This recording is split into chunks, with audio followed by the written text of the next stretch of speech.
Good morning. నేను జయరాం. రోజు రోజుకు తెలంగాణ లోపల కొత్త కొత్త విషయాలు బయటపడుతున్నాయి. శివబాలకృష్ణ చేసిన అక్రమాలు, ఆయనకు వత్తాసు పలికిన ఒక ఐఏఎస్ ఆఫీసర్. ఆ ఐఏఎస్ ఆఫీసర్ ఎవరు ఏంటిదన్న పనే లేదు. ప్రతి ఒక్కరికి ఈరోజు ఒక ఐఏఎస్ ఆఫీసర్ అనగానే ప్రతి ఒక్కరి మధ్య లోపల చాలా క్లియర్ పిక్చర్ వస్తుంటుంది.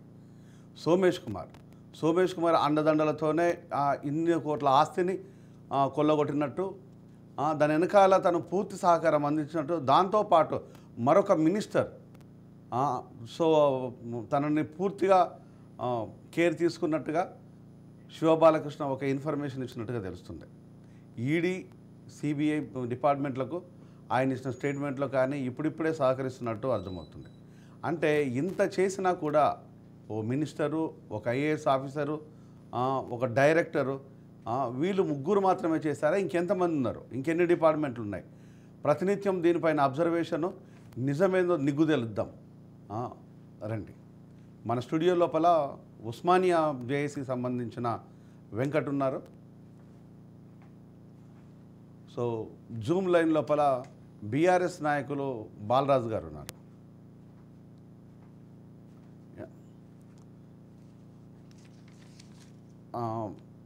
బాలరాజు, హలో. నమస్కారం. నమస్తే అన్న, ఎలా ఉన్నావే? బాగున్నా. విషయం ఏంటంటే, రోజు రోజుకు శివబాలకృష్ణ చేసిన విషయాలు కానీ, లేకపోతే తన డిపార్ట్మెంట్లో జరిగిన అరాచకాలు కానీ, ఈరోజు ప్రజల ముందు ఈడీ, సిబిఐ పెడుతున్న అంశాలు కానీ, తను ఒక్కొక్కటిగా ఒక స్టేట్మెంట్, కన్ఫెషనల్ స్టేట్మెంట్గా ఇస్తున్నట్టుగా సమాచారం. దీంతోపాటు సోమేష్ కుమార్తో పాటు సంబంధిత మినిస్టర్ కేటీఆర్ దీన్ని నడిపించింది కాబట్టే కేటీఆర్నే ఎవరిని పట్టించుకోకుండా, సోమేష్ కుమార్ని పట్టించుకోకుండా, ఇతర ఉండే ఎంప్లాయీస్ని ఎవరిని పట్టించుకోకుండా నన్ను మాత్రమే ఎందుకు దోషిగా పరిగణిస్తున్నారు, నేను మాత్రమే తప్పు చేసినా మీరు తప్పు చేసిన వాళ్ళని ఎందుకు రివర్స్ క్వశ్చన్ వేస్తున్నట్టు సమాచారం. నిజంగా వీళ్ళందరూ ఉన్నట్టని మీరు అనుకుంటున్నారా? లేదు అనుకుంటే ఇంత జరిగిన తర్వాత కూడా బీఆర్ఎస్ ఏం మాట్లాడకపోవటం, అంటే ప్రతి చిన్నదానికి ఓవర్ రియాక్ట్ అయ్యే కేటీఆర్ మరి ఈ విషయం లోపల ఎందుకు రియాక్ట్ అవుతలేడు? ఒకటి వచ్చేసేమో దోషులను శిక్షించాలి, ఇంకా ఎవరెవరు ఉన్నారో, ఏ డిపార్ట్మెంట్లు ఉన్నారో పట్టుకోమని అని చెప్పటం లేదు.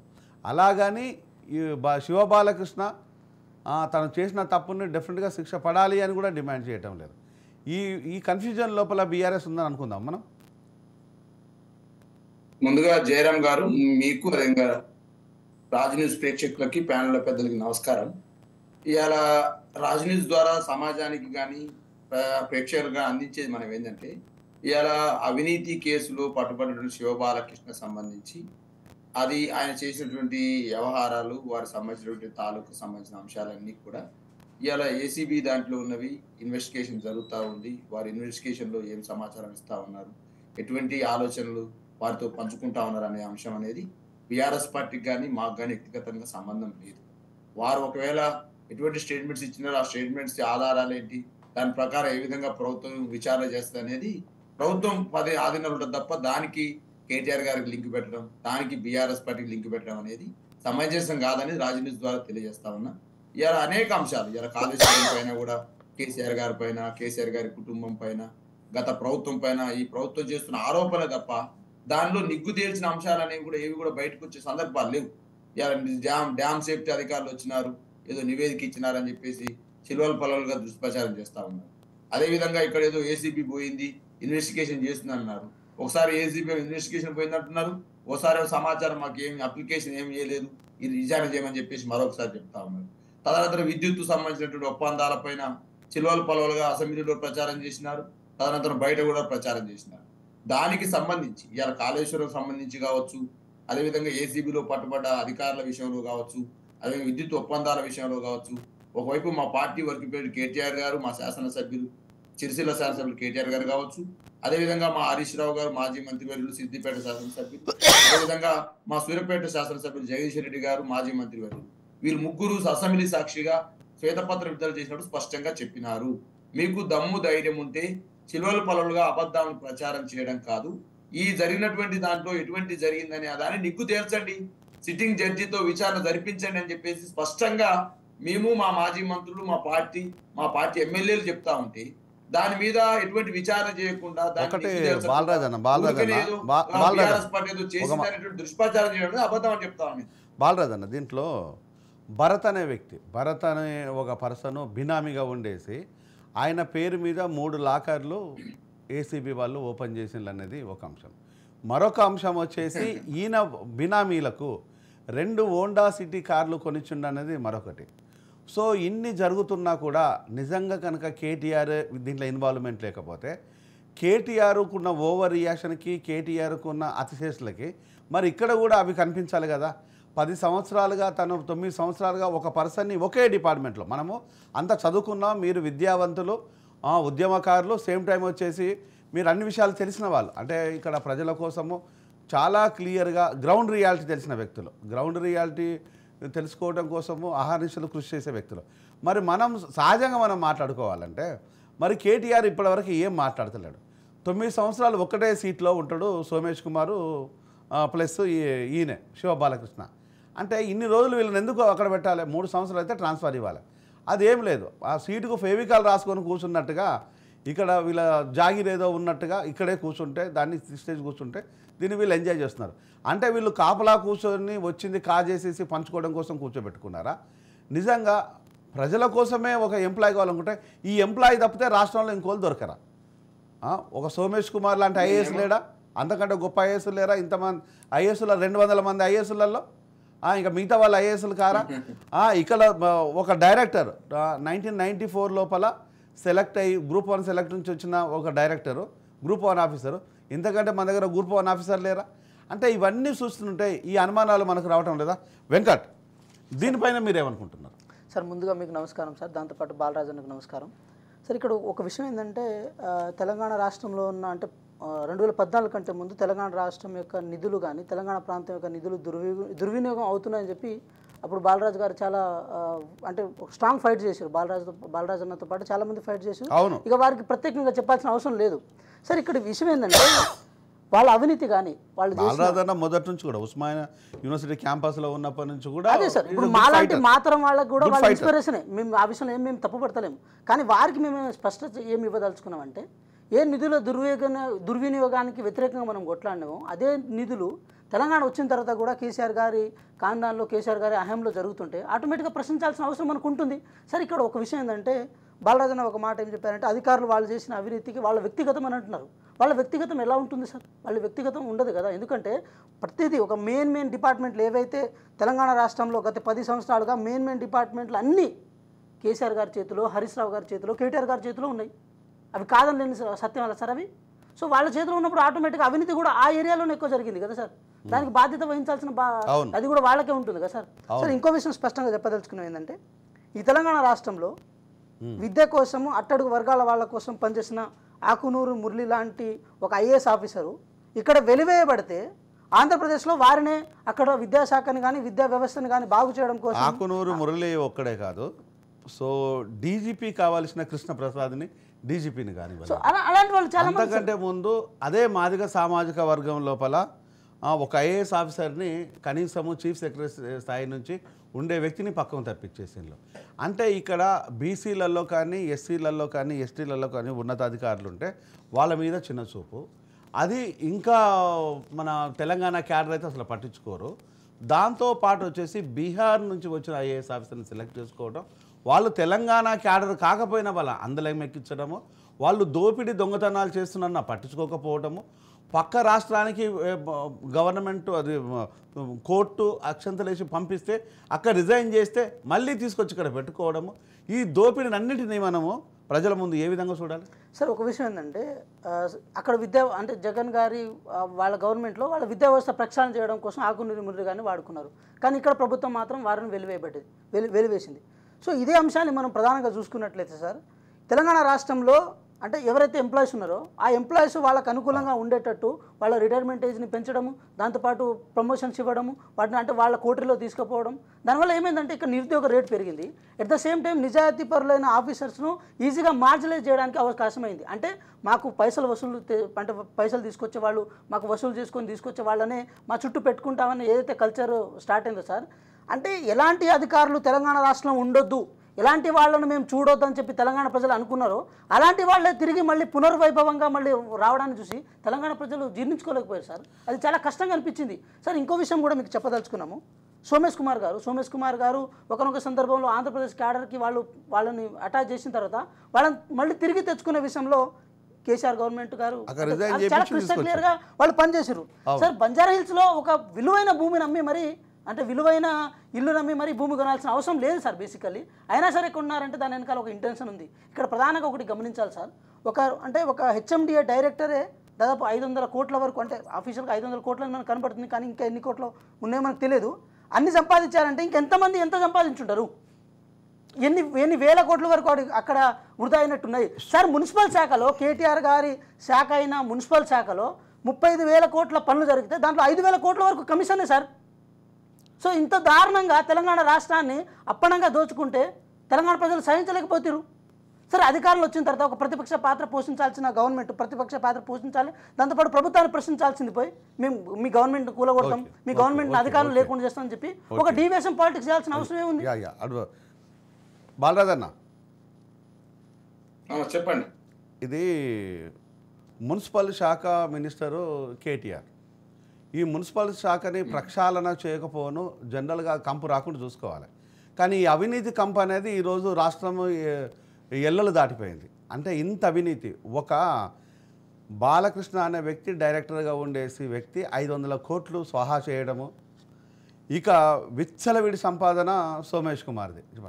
సోమేష్ కుమార్ ఆస్తులు నోయిడా లోపల కమర్షియల్ కాంప్లెక్స్లు, గురుగాం లోపల కమర్షియల్ కాంప్లెక్స్లు, ఫైనాన్షియల్ డిస్ట్రిక్ట్స్ లోపల ఒక నేను లిస్ట్ చెప్తాను. ఫైనాన్షియల్ కమర్షియల్ కాంప్లెక్స్లు, యాచారం లోపల 25 ఎకరాల 19 గుంటలు, అక్కడ కార్డు వాల్యూకే 50 లక్షల కార్డు వాల్యూకే ప్రాపర్టీ కొనటం. మరి మిగతా డబ్బులు ఇచ్చిందా బెదిరించిందా మనకు అందరూ తెలుసు. కార్డు వాల్యూతోని హైదరాబాద్లో ల్యాండ్ ఎవరమ్మన్న విషయం ప్రతి ఒక్కరికి తెలుసు. అక్కడ 3 కోట్ల నుంచి 4 కోట్లు ఉంటే 3 కోట్లు వేసుకున్నా కూడా 75 కోట్లు. ఈయన ఇచ్చేసింది ఎంత? 12.5 crores. 25 ఎకరాల కేసే, 25 ఎకరాల 19 గుంటలు. ఇంకా చెప్తూ ఉంటే ఇట్లా వేల కోట్ల కొద్ది ఆస్తులు. ఈ ఆస్తులు ఒక ఐఏఎస్ ఆఫీసర్గా ఉన్న ఎవరికైనా ఇంత ఆస్తులు ఉంటాయా? అలా అనుకుంటే అనేక మంది ఈరోజు మనమందరము ఒక సోషల్ వెల్ఫేర్ హాస్టల్ నుంచో లేకపోతే ఇతర రాష్ట్రాల నుంచో చదువుకున్నాం. దానికి పితామహుడు వచ్చేసి మనకు ఈరోజు తెలుసు ఎవరన్న విషయం.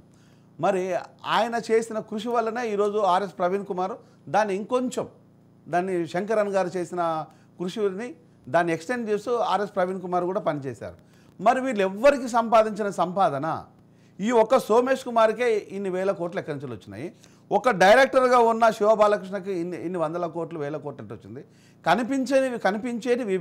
కనిపించని ఆస్తులు ఎంత? ఈ ఆస్తులను ఈరోజు మనకు ఎవరైతే గవర్నమెంట్ ఆఫీసర్స్ ఉన్నారో బ్రోకర్లుగా ఉన్నారో తెలియని పరిస్థితి తెలంగాణ ప్రజలు ఈరోజు చర్చించుకుంటున్నారు. నిజంగా వీళ్ళు ఆఫీసర్లేనా బ్రోకర్లా అనేది. అంటే ఈరోజు రాజకీయం అనేది ఎటువైపు పోతుంది అనేది ప్రధానమైన ప్రశ్న.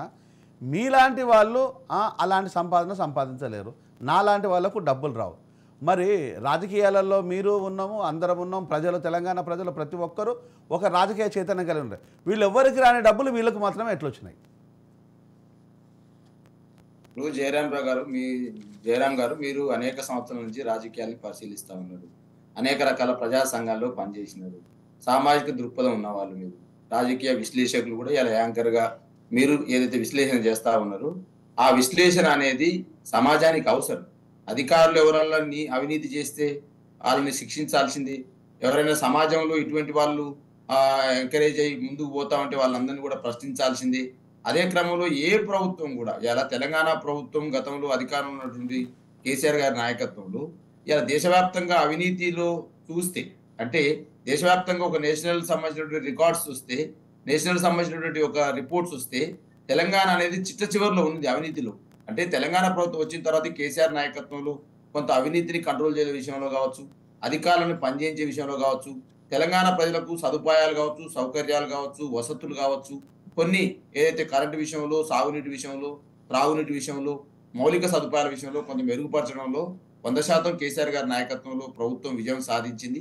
ఆ క్రమంలో అనేక మంది అధికారులు, ఇప్పుడు తెలంగాణ ప్రభుత్వం అంటే అది రాజకీయ నాయకుడు సీఎంతో పాటు అధికార బృందం ఉంటుంది. అధికార బృందానికి నాయకత్వం వహించింది సిఎస్ నేతృత్వం వహిస్తాడు. సీఎం ఎట్లయితే రాజకీయానికి నేతృత్వం వహిస్తాడో ముఖ్యమంత్రిగా క్యాబినెట్, ఆ క్యాబినెట్ సంబంధించిన వ్యవహారాలు, అదేవిధంగా అధికారులు సిఎస్ దాని కింద అధికారాలు. కాబట్టి అధికారులు ఎంతైతే పాత్ర ఉందో ఈ రాష్ట్ర అభివృద్ధి చెందడంలో, రాజకీయాల్లో భాగస్వామ్యమైనటువంటి ముఖ్యమంత్రి అంతే పాత్ర ఉంటుంది. కాబట్టి అందరి అధికారులని మనం రాజ్ న్యూస్ ద్వారా నిందించలేము. అందరి అధికారులు మంచి వాళ్ళని మనం చెప్పలేము, అందరి అధికారులు చెడ్డ వాళ్ళని కూడా చెప్పలేము. అధికారులు ఎవరైతే కొంతమంది అవినీతి పనులు ఉంటో వాళ్ళని ఖచ్చితంగా వారికి సంబంధించినటువంటి ఇవాళ శివబాలకృష్ణ గారు దొరికారు.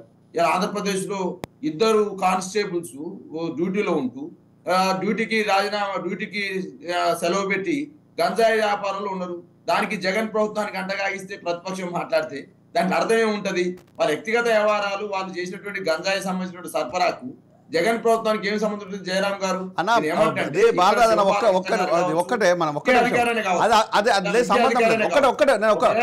చేస్తే వారిని శిక్షించాల్సిందే, వారిని విచారణ చేయాల్సిందే, దోషుల్ని చేర్చాల్సిందే, దానిపైన చట్టపరమైన చర్యలు తీసుకోవాల్సిందే. నేను ఒకటే మాట చెప్పాను, అదే మీ కంటిన్యూషన్ లో ఇద్దరు కానిస్టేబుల్ వినండి, ఇద్దరు కానిస్టేబుల్ దొరికితే మనము ప్రభుత్వాన్ని నిందించలేము. నేను చెప్పేది పూర్తిగా వినండి. ఇద్దరు కానిస్టేబుల్ దొరికితే ప్రభుత్వాన్ని నిందించలేము, ప్రభుత్వానికి కానిస్టేబుల్కు సరే సంబంధం. కానీ ఒక ఉన్నతాధికారులు అనునిత్యము సీఎంతోనే కలిసి ఉండే వ్యక్తులు, అనునిత్యం మినిస్టర్తో కలిసి అంటే వీళ్ళు కళ్ళు కనిపించట్లేదా? అప్పుడు సీఎంగా ఉన్న కేసీఆర్ ఒకటే మాట, అప్పుడు సీఎం ఉన్న కేసీఆర్ కానీ అప్పుడు మున్సిపల్ మినిస్టర్ ఉన్న కేటీఆర్ కానీ వీళ్ళు కళ్ళ కనిపి అంటే 9.5 సంవత్సరాలు ఒకటే ప్లేస్ సిసిఎల్పిలో ఉన్న దేవేందర్ రెడ్డితో సహా అంటే వీళ్ళకు ఎన్ని దోపిడీ చేసినా పర్వాలేదా? వీళ్ళు ఎన్ని దోపిడీ చేసినా పర్వాలేదా? ఎన్ని మాటలు మాట్లాడినా కేసీఆర్ గారి నాయకత్వంలో, కేటీఆర్ గారి నాయకత్వంలో హైదరాబాద్ లో జరిగిన అభివృద్ధిని హైదరాబాద్ నగరవాసులు చూశారు. హైదరాబాద్ లో కేసీఆర్ గారు, కేటీఆర్ గారి నాయకత్వంలో జరిగిన అభివృద్ధితో పాటు అవినీతి కూడా జరిగింది, దాన్ని కూడా ఒప్పుకోండి. హైదరాబాద్ ప్రజలు తెలంగాణ ప్రభుత్వం నాయకత్వంలో వాళ్ళ ఆధ్వర్యంలో జరిగిన అభివృద్ధిని మీరు చెప్తున్నారు కదా, వాళ్ళ ఆధ్వర్యంలో జరిగిన అవినీతిని కూడా చెప్పండి. వాళ్ళ అంటే ఇప్పుడు వాళ్ళ ఆధ్వర్యంలో జరిగిన అభివృద్ధి వాళ్ళకు అంటే వాళ్ళకు అనుభవించినప్పుడు ఒక నిమిషం, తెలంగాణ అభివృద్ధిలో డెఫినెట్గా ముందుంటుంది. ఎందుకంటే హైదరాబాద్ ఒక ఫైనాన్షియల్ ప్లేస్ లాగా ఉంది కాబట్టి హైదరాబాద్ లోపల అందరి ఇన్వాల్వ్మెంట్ ఉంది కాబట్టి డిఫరెంట్ ఇన్కమ్ సోర్స్ హైదరాబాద్లో ఉంటుంది. కానీ హైదరాబాదు లాగా తెలంగాణ అన్ని జిల్లాలు లేవనే విషయం వాస్తవం. సో హైదరాబాదు వేరు, తెలంగాణ లోపల మిగతా జిల్లాలు వేరు. ఇదే అభివృద్ధి మిగతా జిల్లాలకు ఎందుకు పోలేదు? ఇది హైదరాబాదులో సాలరీ ఫస్ట్కి వేస్తే మిగతా జిల్లా లోపల సాలరీ ఫస్ట్ నుంచి 30 తారీఖు వరకు కూడా సాలరీ పడని పరిస్థితులు ఉన్నాయి. అదే కాంట్రాక్ట్ ఎంప్లాయీలకి 6 నెలలకోసారి కూడా సాలరీస్ ఇవ్వలేదు. మిగతా ఎంప్లాయీస్ని పట్టించుకున్న దాఖలాలే లేదు. ఈవినింగ్ క్లినిక్లో పనిచేసిన డాక్టర్లకి ఇంతవరకు ఆ గవర్నమెంట్లో 10 సంవత్సరాల నుంచి ఈ 10 వరకు కూడా అనేక సందర్భాల్లో ఇవ్వలేదు. వాళ్ళను మేము ఈవినింగ్ క్లినిక్లో ఉండే డాక్టర్లకి పేషెంట్లను చూడాల్సిన పని లేదని చెప్పేసి ఈరోజు ఆ డాక్టర్లనే అవసరం లేదని వాళ్ళ చేత రిజైన్ చేయించారు. అంటే ఈరోజు ఎక్కడ అభివృద్ధి అందామా? అంటే సామాన్యుడికి ఇవ్వాల్సిన వైద్యాన్ని కూడా మేము కోరుకునేది ఏంటంటే, రాజ్ న్యూస్ ని మేము కోరుకునేది అయితే మీరు సామాజిక న్యాయం గురించి మాట్లాడుతూ ఉన్నారు, అనేక అంశాలు ఉద్యమకారులు కావచ్చు, అదేవిధంగా ఉద్యమంలో భాగస్వామ్యాల గురించి మాట్లాడుతూ ఉన్నారు. నాలాంటి చదువుకున్న వాళ్ళు డాక్టర్ దూదిమేట బాలయ్య లాంటి వాళ్ళు రాజకీయాలకు ఎట్లా రావాలో చెప్తా ఉన్నారు. ఇవాళ ఈ రేవంత్ రెడ్డి ప్రభుత్వాన్ని మేము ప్రశ్నిస్తా ఉన్నాము. మీరు నిన్నమన్నటి దాకా సీఎంఓలు నియామకాలు జరిపినారు, అదేవిధంగా టీఎస్పీసీ నియామకాలు జరిపినారు, అదేవిధంగా ప్రభుత్వ సలహాదారుల నియామకాలు జరిపినారు, అడ్వకేట్ జనరల్ మరియు అడిషనల్ అడ్వకేట్ జనరల్ నియామకాలు జరిపినారు. అదేవిధంగా హైదరాబాద్ సిపిగా నియమించినారు. అదే హైదరాబాద్ లో అదే తెలంగాణ ఇంటెలిజెన్స్ చీఫ్ నియమించినారు. ఎవరు నియమించినారు ఒకసారి లెక్క తేల్చండి. సీఎంఓలు ఎంతమంది అధికారులు నియమించుకున్నారు? రేవంత్ రెడ్డి గారు ఎవరు నియమించుకున్నారు? సమీకరణలు ఏమున్నాయి? నేను ఏమంటున్నంటే జయరాం గారు అన్నారు కదా, అదే విషయాలు చాలా విషయాలు అడగాల్సిందే, ప్రజలకు చాలా విషయాలు తెలియాల్సిందే. ఏ ప్రభుత్వంలో తప్పులను యాక్సెప్ట్ చేసిన పని లేదు. 1 మినిట్ చాలా ఓపెన్ గా ముస్లింలకు సంబంధించి ఇవాళ మంత్రివర్గంలో స్థానం లేదు, యాదవ్ కుర్మ సోదరులకు మంత్రివర్గంలో స్థానం లేదు, మున్నూరు కాపులకు మంత్రివర్గంలో స్థానం లేదు, లంబాడీలకు మంత్రివర్గంలో స్థానం లేదు, మైనార్టీలకు సంబంధించి ముదిరాజులకు సంబంధించి మైనార్టీలకు సంబంధించి మంత్రివర్గంలో స్థానం లేదు. ఈ సామాజిక న్యాయ ఎజెండా ఎక్కడున్నది అంటున్నా. చేద్దాం. సామాజిక ఇప్పుడు ఒకటే. గద్దరు పేరు చెప్పుకొని వెంకట్, సామాజిక న్యాయం పెట్టుకొని ఒకవైపు ఇప్పుడు ఒక్క నిమిషం అడుగుదామే. ఎమ్మెల్సీగా ఆకునూరి మురళి ఎందుకు నియమించలేరు? నేనేమంటున్నా, నీ ప్రభుత్వం యొక్క ఏర్పాటు కోసం అడుగుదాం. ఒక్క నిమిషం. ఇది వెంకట్, దీంట్లో ఒకవైపు వచ్చేసేమో బీఆర్ఎస్ ప్రశ్నల వర్షం ఉంది. నిన్న రేవంత్ ప్రజల సాక్షిగా ప్రజల ముందు ఈ ప్రభుత్వాన్ని ఎవడరా కూలగొట్టేది, ప్రభుత్వాన్ని కూలగొట్టడానికి ఎవరికి హక్కు ఉంది, ఇది ప్రజాస్వామికబద్ధంగా ఎన్నికైంది, రాజ్యాంగబద్ధంగా ప్రభుత్వం నెలకొల్పాము, దీన్ని కూర్చానంటే మేము చూస్తూ కూర్చుంటామా, ప్రజలు తిరగబడతారు కదా అనేది ప్రశ్నించాడు. అది 100% వాస్తవం, అలా ఎలాంటి డిస్ప్యూట్ లేదు. కానీ ఇట్లా పొద్దాక బీఆర్ఎస్ నేతలు ప్రభుత్వాన్ని కూలుస్తా అనడం లోపల మీ వీక్నెస్ ఏమున్నది? సార్ మా వీక్నెస్ పక్కన పెడదాం, ఫస్ట్ మీకు కరెక్ట్ అనిపిస్తుందా సార్ ఇది? 100% తప్పదు. నేను చెప్తున్నా కదా, రాజ్యాంగబద్ధంగా ఎలక్ట్ అయిన ప్రభుత్వాన్ని ఎవడేం చేయలేడు. సార్ ఒక డిస్ప్యూటే లేదు. ఇప్పుడు మీరు అడిగిన క్వశ్చన్కి బాలరాజ్ అన్న లేవనెత్తిన కొన్ని క్వశ్చన్స్కి సమాధానం చెప్పే బాధ్యత ఉంటుంది సార్. ఒక విషయం ఏంటంటే, ప్రజాస్వామ్యబద్ధంగా ప్రజలు 64 స్థానాలతో మ్యాండేట్ ఇచ్చిన తర్వాత పరిపాలన చేయండి అని చెప్పి మాకు అవకాశం ఇచ్చారు, ప్రతిపక్షంలో ఉండి కొట్లాడండి మాట్లాడని చెప్పి మీకు అవకాశం ఇచ్చారు. కేటీఆర్ గారు, గౌరవ కేటీఆర్ గారు ఏమని మాట్లాడతారంటే, మా సీఎం ఆ 2 అక్షరాల కంటే కేసీఆర్ అనే 3 అక్షరాలు మాకు విలువైనదని అన్నారు. విలువైనదని అన్న తర్వాత దాని గురించి మాట్లాడాల్సిన అవసరం లేదు, ఫస్ట్ పాయింట్. సెకండ్ పాయింట్ ఏంటంటే సార్, 39 స్థానాలతో మీకు వచ్చినప్పుడు ఒక బలమైన ప్రతిపక్షం అది, దాన్ని వీక్ చేయడానికి కాంగ్రెస్ పార్టీ ఏం అధికారంలో రాలే.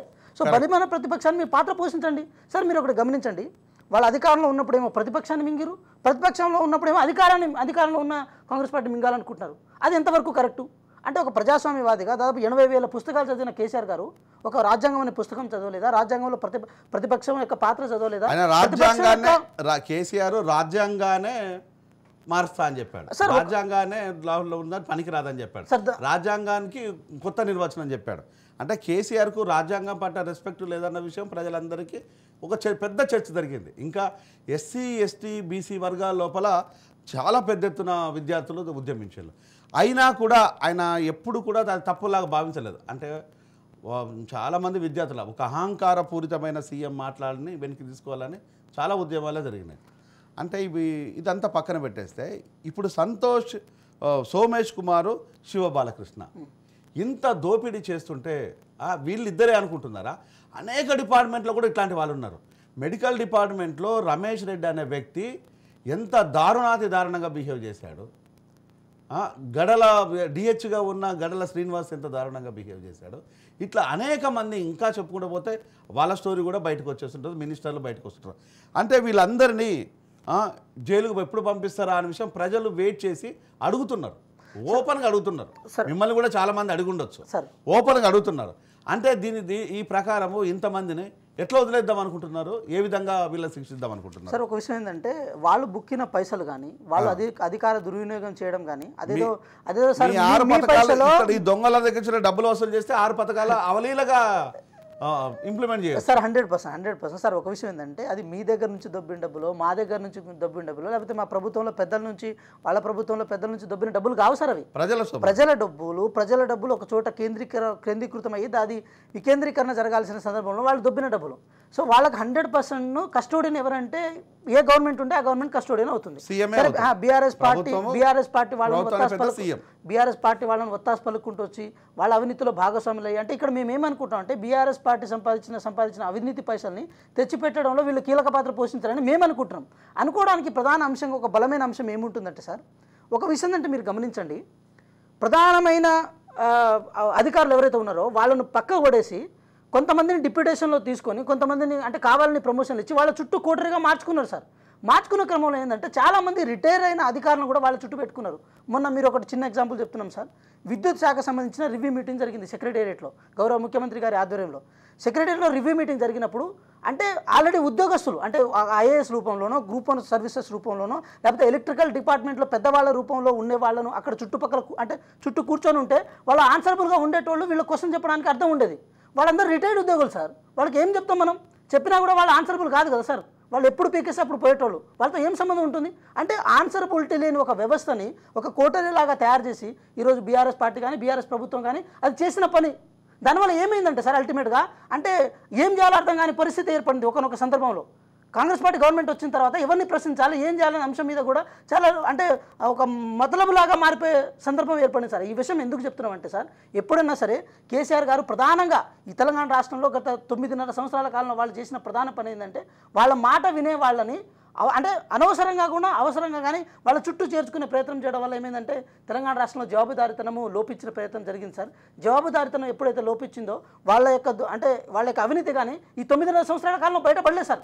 వాళ్ళ అవినీతి ఎప్పుడు బయటపడ్డదంటే కాంగ్రెస్ పార్టీ అధికారంలో వచ్చిన తర్వాత ఈ 55 రోజుల కాలంలో తీగలు ఆగితే డొంక కదిలినట్టు ఒక్కొక్కళ్ళు బయటకు వస్తున్నారు. ఈరోజు సోమేష్ కుమార్ కానీ లేకపోతే శివ బాలకృష్ణ కానీ ఇంకెవరు కానీ అవును సార్. ఇప్పుడు అధికారుల మీద కాన్సన్ట్రేషన్ ఉంది. ఈ అధికారులను దగ్గరుండి నడిపించిన, ఈ అధికారులను అందరినీ ఒక చోట సెంట్రిక్ చేసిన, ఈ అధికారులను మొత్తం ఏమైనా గైడ్లైన్స్ ఇచ్చిన ఎవరైతే ఒక పెద్ద మనుషులు ఉన్నారో ఆ పెద్ద మనుషులు ఎవరెవరనేది కాంగ్రెస్ పార్టీ దగ్గర ఇప్పటికే ఒక లిస్ట్ అవుట్ ఉంది సార్.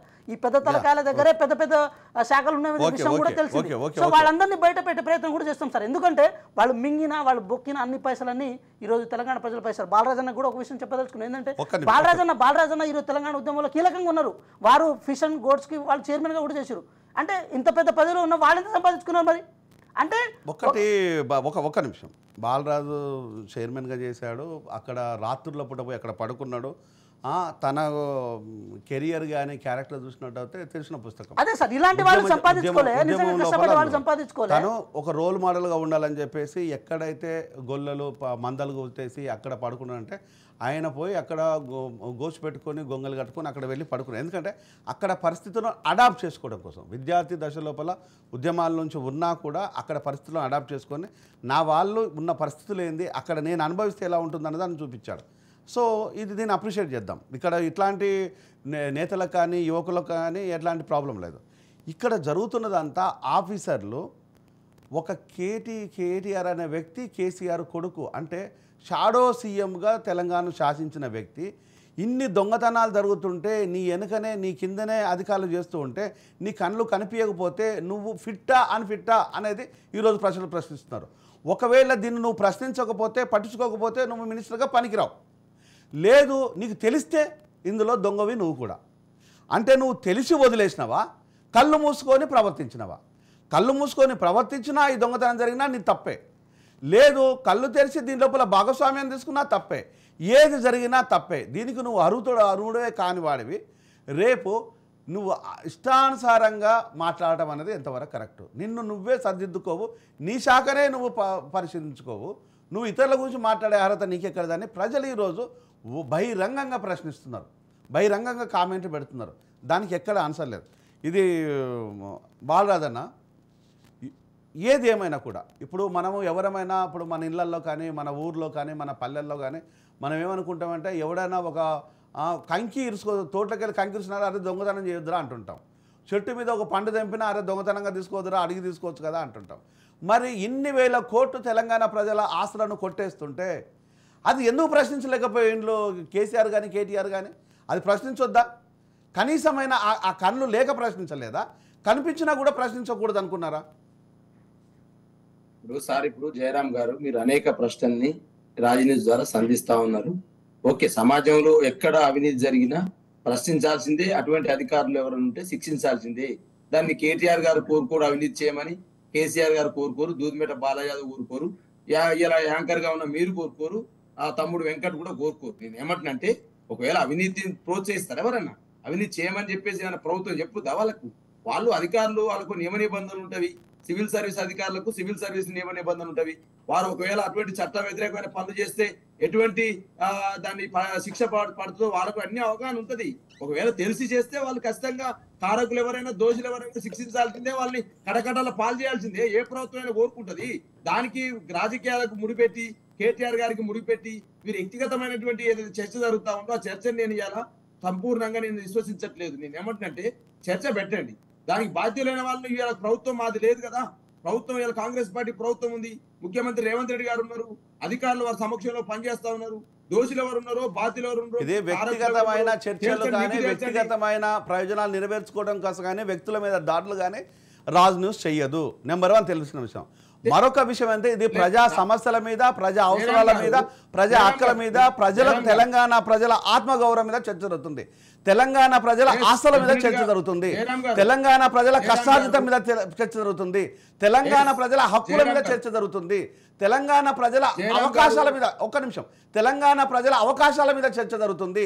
దీన్ని చేసిన దోపిడి దొంగలు ఎవరైనా పర్వాలేదు, ఏ మీడియా వ్యవస్థ అయినా పర్వాలేదు, లేకపోతే ఏ మినిస్ట్రీ అయినా పర్వాలేదు, ఏ మాజీ ముఖ్యమంత్రి అయినా పర్వాలేదు, ఏ మాజీ ముఖ్యమంత్రి కొడుకు కూతురు అల్లుడైనా పర్వాలేదు, ఏ మాజీ ముఖ్యమంత్రితో సన్నిహితంగా ఉన్న ఐఏఎస్ ఎవరైనా తెలంగాణ ప్రజలు క్షమించరు.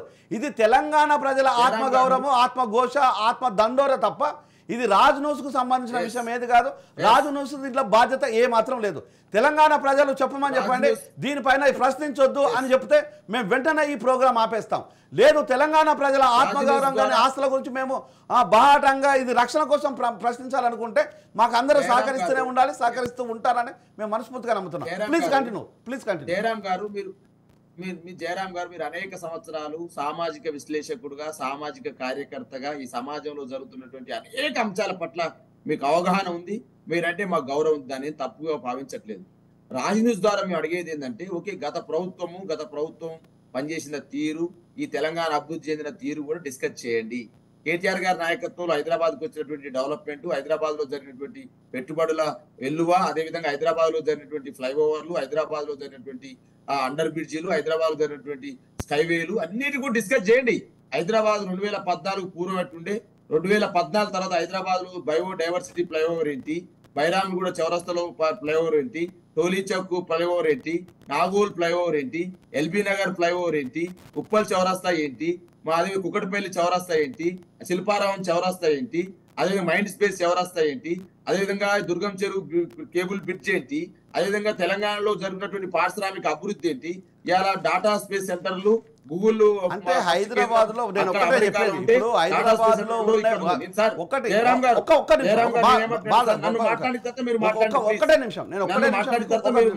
నేను హైదరాబాద్ నే తలమానికం లాగా తీసుకుందామా, తెలంగాణ మొత్తం అభివృద్ధిని తలమానికంగా తీసుకుందామా? సార్ ఇప్పుడు మీరే చెప్పండి, ఒక హైదరాబాద్ మాత్రమే తీసుకుందామా? 33 జిల్లాలను వికేంద్రీకరించేసి దీన్ని సెంట్రలైజ్ చేసిన దాన్ని ఒక హైదరాబాద్ మాత్రమే రోడ్లు, భవనాలు, హైటెక్ బిల్డింగులు, ఇక్కడ కనిపించే రోడ్లు, ఇక్కడ కనిపించే లైట్లు, మరి చివరి వరకు కూడా ఉండాలి కదా, తెలంగాణ చివరి భాగం వరకు ఉండాలి కదా, మరి ఎందుకు లేకపోయింది? అదే కదా, ఇప్పుడు ఇది ఒక హైదరాబాద్ ఒక కీలకం కాదు కదా. గ్రామాలే పట్టుగొమ్మలు.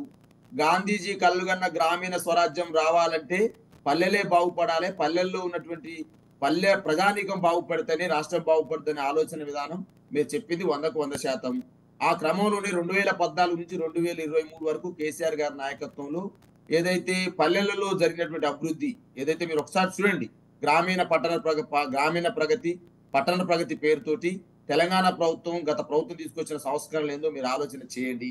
ఇవాళ 100% జరిగిన అభివృద్ధిని చర్చించండి, జరిగినటువంటి ఏదైతే జరుగుతున్నటువంటి ఇటువంటి కార్యక్రమాలు కూడా చర్చించండి, తప్పులేదు. ఎందుకంటే ఇవాళ కూడా మీ రాజ్ న్యూస్ ప్రత్యేక బాధ్యత ఉంది. ఇవాళ రాజ్ న్యూస్ మీకు ప్రత్యేక బాధ్యత ఉంది. మీ రాజ్ న్యూస్ ద్వారా చెప్తా ఉన్నా నేను, ఇవాళ తెలంగాణ ప్రభుత్వం ఏదైతే రేవంత్ రెడ్డి గారి కొలువు తీరిందో సామాజిక న్యాయం 7వ గ్యారంటీ అన్నారు సార్. ఇవాళ ముస్లింలకు సంబంధించి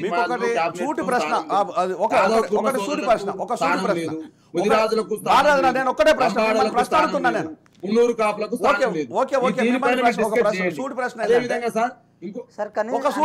ఒక సూటి ప్రశ్న ఏంటంటే, నిన్న రేవంత్ రెడ్డి ప్రజల సాక్షిగా, తెలంగాణ ప్రజల సాక్షిగా ఈ ప్రభుత్వాన్ని కూల్చేస్తారంట, ఈ ప్రభుత్వాన్ని ఎవర్రా కూల్చేసేది, ఒకవేళ కనుక అదే కూల్చడం అనేది జరిగితే రండ్రా నేను తొక్కుతా అని చెప్పిండు. నేనే కాదు, ఈ ప్రజలంతా ఇది మీ ఆస్తి, మీ సొమ్ము, ఇది మీ ప్రభుత్వం, మీ ప్రభుత్వాన్ని కూల్స్తే మీరు ఊరుకుంటారా అని తిరిగి ప్రజలను ప్రశ్నిస్తే ప్రజలు దాన్ని యాక్సెప్ట్ చేయలేదు, మన కళ్ళ ముందు కనిపించింది. నిజంగా ఒక డెమోక్రటిక్ సిస్టమ్ లోపల రాజ్యాంగబద్ధంగా ఎన్నికైన ప్రభుత్వాన్ని ఎవడో ఒకడు పిచ్చోడు మాట్లాడేటట్టుగా మాట్లాడితే అది బీఆర్ఎస్ పార్టీకి తలమానికం లాగుందా? అదే కరెక్టా? దాన్ని ప్రజలు హర్షిస్తారని మీరు అనుకుంటారా? ఎందుకు పదే పదే కడియం శ్రీహరి కావచ్చు, లేకపోతే బీఆర్ఎస్లో కొంతమంది నాయకులు కావచ్చు, పాలేరులాగా మాట్లాడుతున్నారు తప్పితే ఇంతకుముందు మేము పాలకుల్లాగా మాట్లాడతలేరు. యా, అంత దిగజారి మాట్లాడము, అంత దిగజారి ఒక ప్రభుత్వాన్ని మేము కూలుస్తామని చెప్తే ప్రజలు ఊరుకుంటారా? నిజంగా ఊరుకుంటారా? మనం ఊరుకుంటామా? జయరాం గారు నేనేమంటున్నంటే ఇవాళ 64 సీట్లతోటి కాంగ్రెస్ పార్టీ రేవంత్ రెడ్డి నాయకత్వంలో ప్రభుత్వం కొలువు తీరింది. ఆ ప్రభుత్వాన్ని పడగొడతామని గాని ఆ ప్రభుత్వాన్ని కూల్చేస్తామని గాని మేము అనలేదు. వారి పార్టీలో ఉన్నటువంటి నాయకుడు కోమటిరెడ్డి వెంకటరెడ్డి గారు మంత్రిగా పనిచేస్తున్న ప్రస్తుతం వారే చెప్పారు 60 సీట్లు వచ్చినా కూడా మా పార్టీ నిలవదు. కేటీఆర్ మాట్లాడిండు, మా దాంట్లో అనేక మంది ఎదురు చూస్తా ఉన్నారని చెప్పేసి మేము చెప్పలేదు సార్. కోమరెడ్డి వెంకరెడ్డి గారు చెప్పినారు. దావోస్ కు ముఖ్యమంత్రి రేవంత్ రెడ్డి గారు వెళ్ళగానే వారి మంత్రివర్గ అనుచరులు చెప్పినారు, నేనే రెవెన్యూ శాఖ మంత్రి, నేనే నెంబర్ 2 అని ఒక ఆయన అంటాడు. నేను డిప్యూటీ సీఎం ని బట్టి విక్రమార్కను నేనే నెంబర్ 2 అని ఆయన అంటాడు. నేనే మాజీ ఎంపీని తెలంగాణ కోసం నేనే కొట్లాన బలైన వర్గాల నాయకుడిని నేనే నెంబర్ 2 అని ఇంకొక ఆయన అంటాడు. నేను ఆరోగ్య శాఖ మంత్రిని గతంలో డిప్యూటీ సీఎం గా పనిచేసిన నేనే నెంబర్ 2 అని ఇంకొక రాజనరసింహ గారు అంటారు. వాళ్ళ గ్రూప్ తగాదాలు, వాళ్ళ అంతర్గత పార్టీ పంచాయతీలు, వారిలో ఐక్యత లేక బీఆర్ఎస్ పార్టీ నాయకత్వాన్ని మీ మీద మాకేం అవసరము? కూలగొట్టుకుంటే వాళ్ళు కూలగొట్టుకుంటారు, నిలుపుకుంటే వాళ్ళు నిలుపుకుంటారు. ఇవాళ మీద రేవంత్ రెడ్డి గారు మాట్లాడిన భాష ఏదైతే ఉందో ఒక ముఖ్యమంత్రిగా అది తగదని నేను చెప్తా ఉన్నా. ఒకవేళ నీ ఎమ్మెల్యే ఎవరన్నా పడగొట్టాలని చూస్తే వాళ్ళని కొట్టు, చింతపరిగలు వేసుకొని కొట్టు. అదేవిధంగా వాళ్ళ లాగులలో ఉడతలు తొండలు నువ్వు తోలు, ఎందుకంటే నీ ఎమ్మెల్యేలు ఎవరైతే ప్రయత్నం చేస్తున్నారు. ఇవాళ బీఆర్ఎస్ పార్టీ నాయకులు అన్నీ ఆయన కాంగ్రెస్ పార్టీలో ఉండుకుంటూ కాంగ్రెస్ పార్టీలో సీఎం మంత్రులుగా పనిచేస్తూ సీఎం పీఠం మీద ఎవరైతే గురి పెట్టిరో వాళ్ళకి చెప్పిన మాటలుగా నేను భావిస్తా ఉన్నా. కాంగ్రెస్ పార్టీ ఎమ్మెల్యేలు ఎవరైతే వ్యతిరేకంగా పనిచేస్తా ఉన్నారో వాళ్ళకి చెప్తా ఉన్నా. జయరాం గారు వెళ్ళినటువంటి బ్రేకింగ్ న్యూస్ ఇది నేను చెప్తా ఉన్నా రాజ్ న్యూస్ ద్వారా. ఇంద్రవేలిలో పెట్టేటువంటి మీటింగు ఇవాళ అదాని కోసం పెట్టినని నేను అంటా ఉన్నా. ఇవాళ ఎట్లయితే జార్ఖండ్ లో ఏదైతే అటవీ భూములన్నీ కూడా అదానికి ఎట్లయితే అప్పనంగా కట్టబెడతా ఉన్నారో ఇక్కడ కూడా ఒక పారిశ్రామికవేత్త కోసం ఈ అడవుల్ని ఇంద్రవెల్లి అడవుల్ని ఆదివాసీ తండాలను బతున్నటువంటి అడవులన్నీ కూడా అదానికి అప్పచెప్పడం కోసం మోడీ డైరెక్షన్ లో అమిత్ షా డైరెక్షన్ లో ఇవన్నీ కూడా ప్రయత్నం చేసిన ఒక ఆరోపణ చేస్తా ఉన్నాను.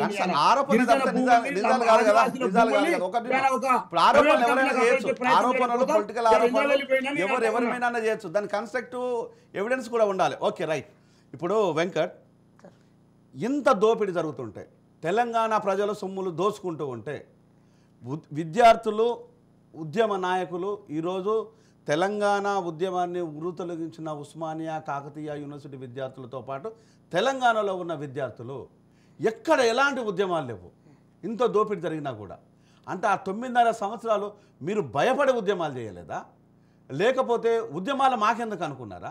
లేకపోతే ఇంత దోపిడీ జరుగుతున్నా ఉద్యోగాలు ఇవ్వకున్నా పదే పదే, ఇప్పుడు నువ్వు నాకు తమ్ముళ్ళు లాంటి వాడివి, దూదిమిట్ల బాలరాజు నాకు ఒక పెద్ద తమ్ముళ్ళు లాంటి వాడు. సో తను అధికార పార్టీలో ఉన్నారు, నువ్వు వచ్చేసేమో ఒక కాంగ్రెస్ పార్టీలో ఉన్నారు. ఇక్కడ ఈ విధంగా ఉన్న తర్వాత ఎక్కడైనా కూడా ఉద్యమాలు జరిగితే అది తెలంగాణకు ఘోషిస్తుంటుంది, ఆ పంత వినిపిస్తుంటాం. కానీ ఇంత జరిగినా కూడా ఎక్కడ ఎలాంటి ఉద్యమాలను తెరపైకి రానివ్వలేదు. వాళ్ళు రానివ్వలేదా? మాకెందుకు లేని మీరు పట్టించుకోలేదా? ఒక విషయం సార్, ఈ దోపిడీ, ఇంత దోపిడీ జరుగుతుంటే ఒక విషయం సార్, లక్షల కోట్లు, వేల కోట్లు కాదు. ఒక భువనగిరి దగ్గరనే నేను మీకు ఎవిడెన్స్ ఇస్తున్నాను, దూదిమెట్ల బాలరాజు గారికి మీకు ఒక ఎవిడెన్స్ ఇస్తాను. ఒక భువనగిరి లోపల ఒక real estate company incredible India అనేవాడు 1500 కోట్ల రూపాయలు వసూలు చేసి అక్కడ ఇంతవరకు కూడా వాడు రిజిస్ట్రేషన్ చేయకుండా వాడు ఇంకా ఉంటుంటే బీఆర్ఎస్ తమాషా చూసింది. బీఆర్ఎస్కు అక్కడ ఉండే బాధితులు అనేక మంది పోయి కంప్లైంట్ ద్వారా ఇస్తే ఆ కంప్లైంట్లను రిజిస్ట్రేషన్ చేయకుండా వాడు కాపాడుకుంటూ వచ్చిండు. మరి ఇంత దోపిడీ జరుగుతుండే వాడు ఒక్కడే కాదు, అనేక రియల్ ఎస్టేట్ కంపెనీలు ఉన్నాయి. మరి ఇవన్నీ ఇప్పుడు వెలికి తీస్తారా మీరు? ఈ దోపిడీ పైన స్పష్టమైన ఒక అవగాహన వచ్చిందా?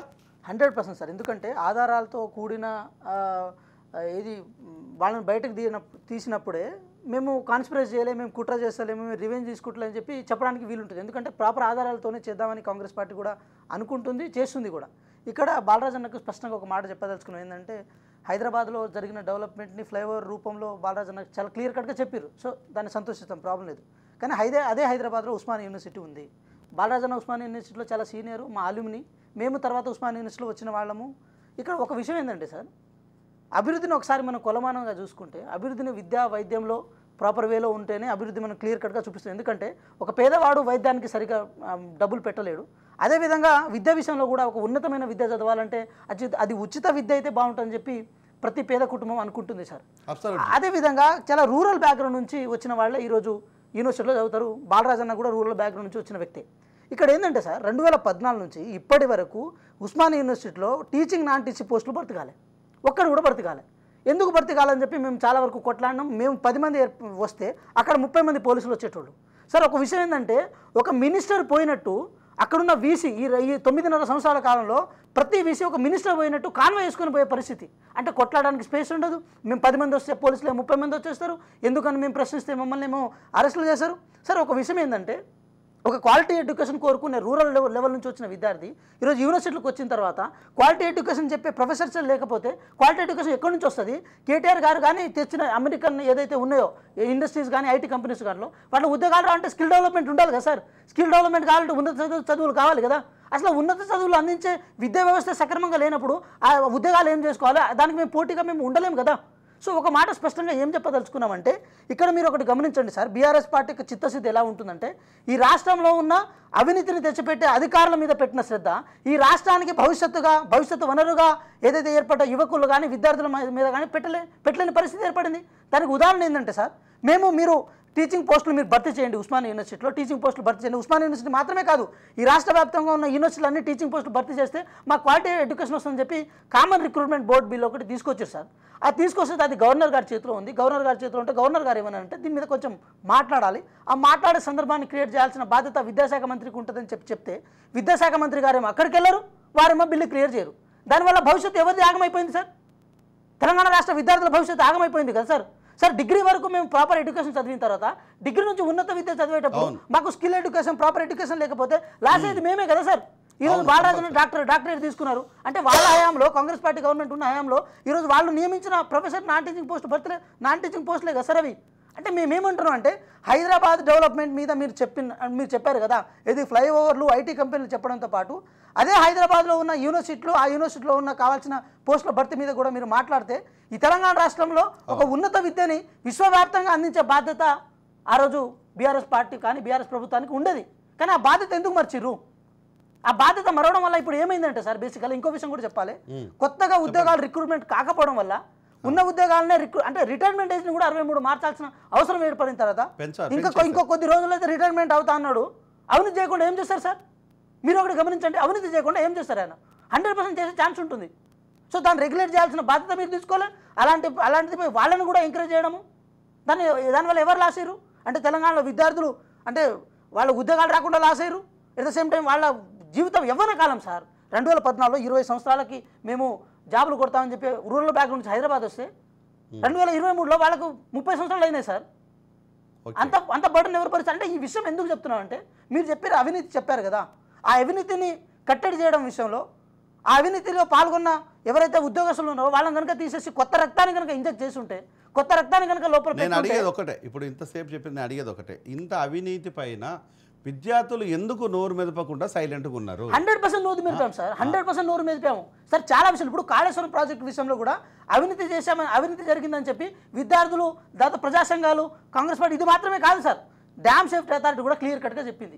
క్లియర్ కట్గా చెప్పిన తర్వాత కూడా ఇప్పుడు కాళేశ్వరంలో నీళ్ళు లేవు సార్.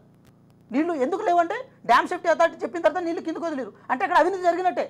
కాళేశ్వరం లాంటి ప్రాజెక్టులో అవినీతి జరిగింది, విద్యా వ్యవస్థలో అవినీతి జరిగింది, దాంతోపాటు రెవెన్యూ వ్యవస్థలో పర్టికులర్గా రియల్ ఎస్టేట్ కంపెనీని ఎస్టాబ్లిష్ చేసుకోవడం కోసం సార్ ఒక విషయం చెప్తున్నాం, రియల్ ఎస్టేట్ కంపెనీని ఎస్టాబ్లిష్ చేసుకోవడం కోసం కొత్త కలెక్టరేట్ భవనాలను కూడా వినియోగించుకున్నారు సార్. కంక్లూజన్ ఇవ్వండి. ఎక్కడైతే భూములు రేట్లు పెరుగుతాయని చెప్పి ఇందాక అన్నగారు ఒక కుట్రకోణం చెప్తాన్నారు కదా, నేను ఒక కుట్రకోణం చెప్తా, అది కూడా మీరు చూడండి. ఒక విషయం ఏంటంటే 33 జిల్లాల్లో అంటే కొత్తగా ఏర్పడ్డ 23 జిల్లాలో కొత్త కలెక్టరేట్ భవనాలు ఏర్పాటు చేయడం కోసము 100% ప్రతి ఏరియాలో కలెక్టరేట్ భవనం వస్తుంది, అక్కడ చుట్టుపక్కల ల్యాండ్ కొనుక్కోని చెప్పి ఇదే రియల్ ఎస్టేట్ వ్యాపారులకి అంటే పాత బీఆర్ఎస్ గవర్నమెంట్ హింట్ ఇవ్వలేదా సార్? ఓకే ఇది బాలరాజు తమ్ముడు, దీంట్లో మీరు ఇప్పుడున్న ఇంత సిచ్యువేషన్, ఇప్పుడు మన కళ్ళ ముందు దోపిడీ ఏందో కనిపిస్తుంది, అవినీతి కనిపిస్తుంది, దొంగలు ఎవరో కూడా కనిపిస్తున్నారు. ఇంకా అయినా కూడా మాకేమి సంబంధం లేదనేది బీఆర్ఎస్ వాదన. ఈ వాదనని ఇలానే సమర్థించుకుంటామా, ఇంకెంతకాలం సమర్థించుకుంటాం అనేది ప్రజలు అనుకుంటారు. దీనిపైన మీరు కంక్లూజన్ ఇవ్వండి. ఇప్పుడు జయరాం గారు నేనేమంటున్నానంటే, మీరు చెప్పిన అంశాలన్నీ జరిగినాయని మీరు అంటా ఉన్నారు. జరిగిందే ఒకవేళ ఆధారాలు ప్రూవ్ చేయాల్సిన బాధ్యత ఇప్పుడున్న ప్రభుత్వం రేవంత్ రెడ్డి గారి సర్కార్ది, మంత్రివర్గం వారిదే ఉంది, అధికారం వారి చేతిలో ఉన్నారు, అధికారులు వారి చేతిలో ఉన్నారు, అధికారం వాళ్ళ చేతిలో ఉంది.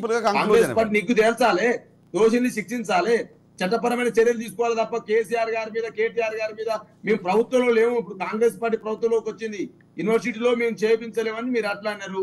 యూనివర్సిటీలో మీరు చేయించండి, యూనివర్సిటీలో సంబంధించిన పోస్టులు నియమించండి, యూనివర్సిటీలో ఉన్నటువంటి ప్రొఫెసర్లు నియమించండి, కాంట్రాక్ట్ లెక్చరర్ నియమించండి, కాంట్రాక్ట్ లెక్చరర్ రెగ్యులరైజ్ చేయండి. మేము డిమాండ్ చేస్తా ఉన్నాం, కాంట్రాక్ట్ లెక్చరర్ని రెగ్యులరైజ్ చేయాలని చెప్పేసి కాంగ్రెస్ పార్టీ డిమాండ్ చేస్తాం. మీరు హామీ ఇచ్చారు కదా, అదేవిధంగా యూనివర్సిటీలో అనేక సదుపాయాలు కల్పిస్తామని చెప్పింది కదా, కల్పించండి మేము డిమాండ్ చేస్తా ఉన్నాం. యూనివర్సిటీ వ్యవస్థను మెరుగుపరచండి మేము డిమాండ్ చేస్తా ఉన్నాం. రిక్రూట్మెంట్ మీద మమ్మల్ని అట్లా అంటా ఉన్నారు కదా, యూజీసీ నిబంధనలు ఉంటాయి, అదేవిధంగా అన్ని రకాల నిబంధనల ప్రకారమే యూనివర్సిటీ నడుచుకుంటది. యూనివర్సిటీ అనేది అటానమస్ బాడీ, ప్రభుత్వానికి సంబంధం ఉండదు. ప్రభుత్వం ఒక వీసీ నియమిస్తుంది, ఆ వీసీ సంబంధించి వైస్ ఛాన్సలర్ ఉంటాడు, గవర్నర్ గారు ఛాన్సలర్ ఉంటారు. దాని ప్రకారం నియమ నిబంధనల ప్రకారం యూనివర్సిటీ అటానమస్ బాడీ పనిచేస్తుంది. ఆ యూనివర్సిటీలో జరిగే తతంగాలకి గౌరవ ముఖ్యమంత్రి కేసీఆర్ గారికి ప్రభుత్వానికి అంటగాయి యూనివర్సిటీలో అబద్ధాలు ప్రచారం చేసి కేసీఆర్ నాయకత్వం పైన అనేక రకాల దుష్ప్రచారాలు చేసినారు. మేము ఇలా డిమాండ్ చేస్తా ఉన్నాం, మీరు చేసిన అబద్ధాలు నిజమని తేలిస్తే వెంటనే మీరు ఇలా ప్రొఫెసర్లని, అసిస్టెంట్ ప్రొఫెసర్లని, అదేవిధంగా కాంట్రాక్ట్ సంబంధించినటువంటి నియామకాలను వెంటనే నియమించాలని చెప్పి డిమాండ్ చేస్తా ఉన్నా. అదే మీకు యూనివర్సిటీ విద్యార్థుల మీద మస్తు ప్రేమ ఉంది కదా, నియమించండి. మీరు అందరూ కూడా యూనివర్సిటీ విద్యార్థులకు సంబంధించిన మెరుగుపరచండి, హాస్టల్ సౌకర్యాలు మెరుగుపరచండి. గత ప్రభుత్వం ఏం చేయలేదా? 100 సంవత్సరాలకు సంబంధించిన దశాబ్దోత్సవాలు ఎంత ఘనంగా నిర్వహించింది కేసీఆర్ నాయకత్వంలో. 100 కోట్ల రూపాయలు కేటాయించింది, ఇన్ఫ్రాస్ట్రక్చర్ డెవలప్ చేసింది, హాస్టల్ నిర్మాణం చేసింది, యూనివర్సిటీని మొత్తం కూడా కోఆర్డినేట్ చేసింది, వీసీలను పారదర్శకంగా నియమించింది. అన్ని సామాజిక వర్గాలు, వీసీ రవీందర్ యాదవ్ గారిని ఒక బలహీన వర్గాలకు సంబంధించిన వ్యక్తిని, ఒక బలహీన వర్గాల వ్యక్తి, ఒక బలహీన వర్గాల యాదవ్ సామాజిక వర్గం సంబంధించిన వాడు వీసీ కాలే ఉస్మాన్ సిటీ వీసీకి. మరి తెలంగాణ నాయకత్వం కేసీఆర్ నాయకత్వం చేసిన మాట వాస్తవం కాదా? అన్ని వర్గాల ప్రొఫెసర్లని ఇలా అన్ని యూనివర్సిటీలో వీసీలను చేసింది కేసీఆర్ నాయకత్వం. యూనివర్సిటీలను డెవలప్ చేయాలి కేసీఆర్ నాయకత్వం. కాంగ్రెస్ పార్టీ అబద్ధాలు ప్రచారం చేసింది కదా, మీరు ఇప్పుడు యూనివర్సిటీ డెవలప్ చేయండి చెప్పి రేవంత్ రెడ్డి సర్కార్ని కోరుతా ఉన్నారు. అవినీతి పైన మీరు అవినీతి మాట్లాడారు కదా, అవినీతి పైన నిగ్గు తేల్చండి. ప్రభుత్వం మీ ఆధీనంలో ఉంది కదా, అధికారులు మీ ఆధీనంలో ఉన్నారు కదా. కాబట్టి ఊకదంపుడు ఉపన్యాసాలు చేసి కేసీఆర్ గారిని బదనాం చేసి, కేటీఆర్ గారిని బదనాం చేసి, తెలంగాణను బదనాం చేసే ఆలోచన విధానం ఏదైతే ఉందో అది దుర్మార్గం. ఇది మీరు ఇంద్రవెల్లి పోయినారు, గిరిజనుల గురించి ఆదివాసుల గురించి మాట్లాడినారు. చేయండి, ఆదివాసులకు ఏం చేస్తారో, గిరిజనులకు ఏం చేస్తారో చేయండి, మాకంటే గొప్పగా ఏం చేస్తారో చేయండి కాదు కదా. పార్టీ ఎమ్మెల్యేలు ఎవరైతే ఉన్నారో ప్రభుత్వాన్ని పడగొడదామన్నారో పన్నబెట్టి తొక్కు. నీ మంత్రులు ఉన్నారు కదా, ముఖ్యమంత్రి కావాలని కోరుకుంటా ఉన్నారో వాళ్ళని పన్నబెట్టి తొక్కు, ప్రజల్ని పన్నబెట్టి తొక్కకు. కేసీఆర్ నాయకత్వాన్ని పన్నబెట్టి తొక్కడం కోసం నీ ముఖ్యమంత్రి.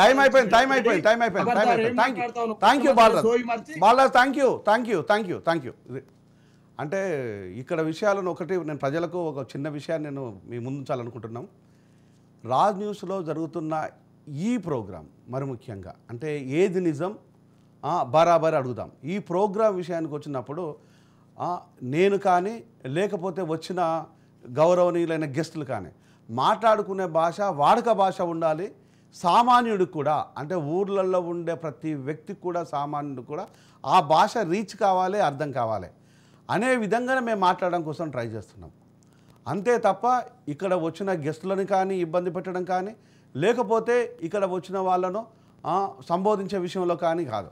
అంటే ఇక్కడ ఒక అంశాన్ని ప్రజల ముందు తీసుకెళ్ళడం కోసము అన్నాదాముల్లాగా తీసుకెళ్ళాలనేది మా ఆలోచనని, మా ఆశయాన్ని ఇంకా మెరుగైన విధంగా మీరు మాకు ప్రోత్సహించి మీ సహకారం అందిస్తారని ఆశిస్తూ ఈ చర్చలో పాల్గొన్న దూదిమెట్ల బాలరాజు గారు, వెంకట్ గారికి నమస్కారాలు తెలియజేస్తూ సైన్ అప్.